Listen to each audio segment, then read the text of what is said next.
Okay, this is Mr. Elmhorst with the help video. For the mastery practice, we're going to be adding and subtracting mixed rational numbers. So we're going to focus on a strategy.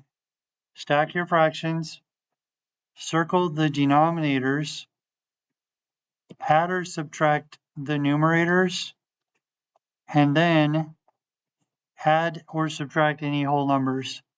So stacking and then circling denominators, let's take a look at how this is going to work. We are adding 6 plus 7. So 6 plus 7 is going to be 13 for our whole numbers. And then we can stack our fractions and compare them. So if we have like denominators, then we're good. Now we can add the numerators. So 3 plus 1 is going to give us 4. And the denominator is 8, so it'll stay 8. Now we put the whole number back with the fraction. So we end up with 13 and 4/8.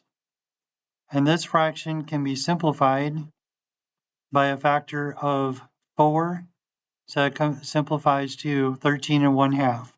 Now, had a student ask, can we put our answers in the box? Absolutely.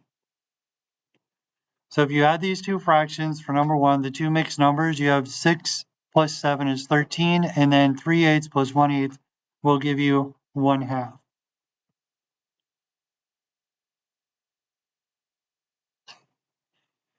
So using the method where we stack the mixed numbers, we take 5 and 1/2.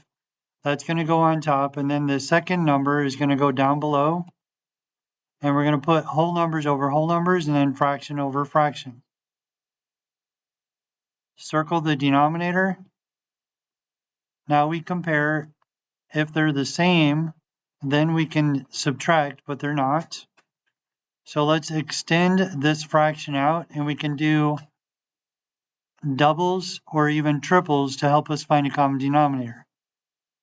Times 2 times 2, and that becomes 1/2 is now 2 out of 4. I'm going to cross out the 1/2. We're not going to use 1/2. We're going to use 2/4. And we're subtracting, so now we can subtract 2 minus 1 is going to leave us with 1, and then the denominator of 4 left over. Go back to the whole number side. 5 minus 3 is going to give us 2. And then we had 1/4 left over after we subtracted the fractions. So 5 1/2 minus 3 1/4 will give us 2 and 1/4. Okay, looking at example number 3. 2 plus 4 is going to be 6.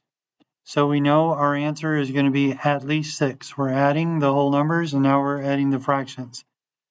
So 3 does not have a common denominator with 9.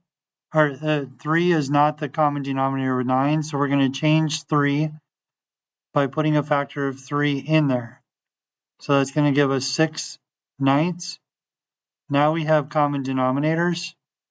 So we can add 6 plus 1, and that's going to give us 7 parts out of 9.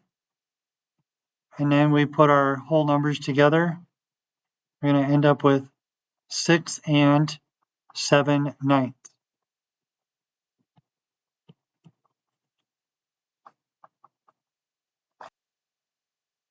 Next example, we can stack our fractions. Whole numbers with whole numbers. Fractions with fractions. So 4/5 does not have the common denominator with 10 at the moment. If we multiply by 2, then we have 8/10 and 3/10. So now we can add 8 plus 3, which is 11 tenths. And 11 tenths is going to give us 1 and 1/10 as a whole number. So we take our fraction and then put it back together with the whole number. So we have 9 plus 7, which is 16, plus 1 over here. So we got 16 plus 1 and 1/10. And if we're adding correctly, we should end up with 17 and 1/10.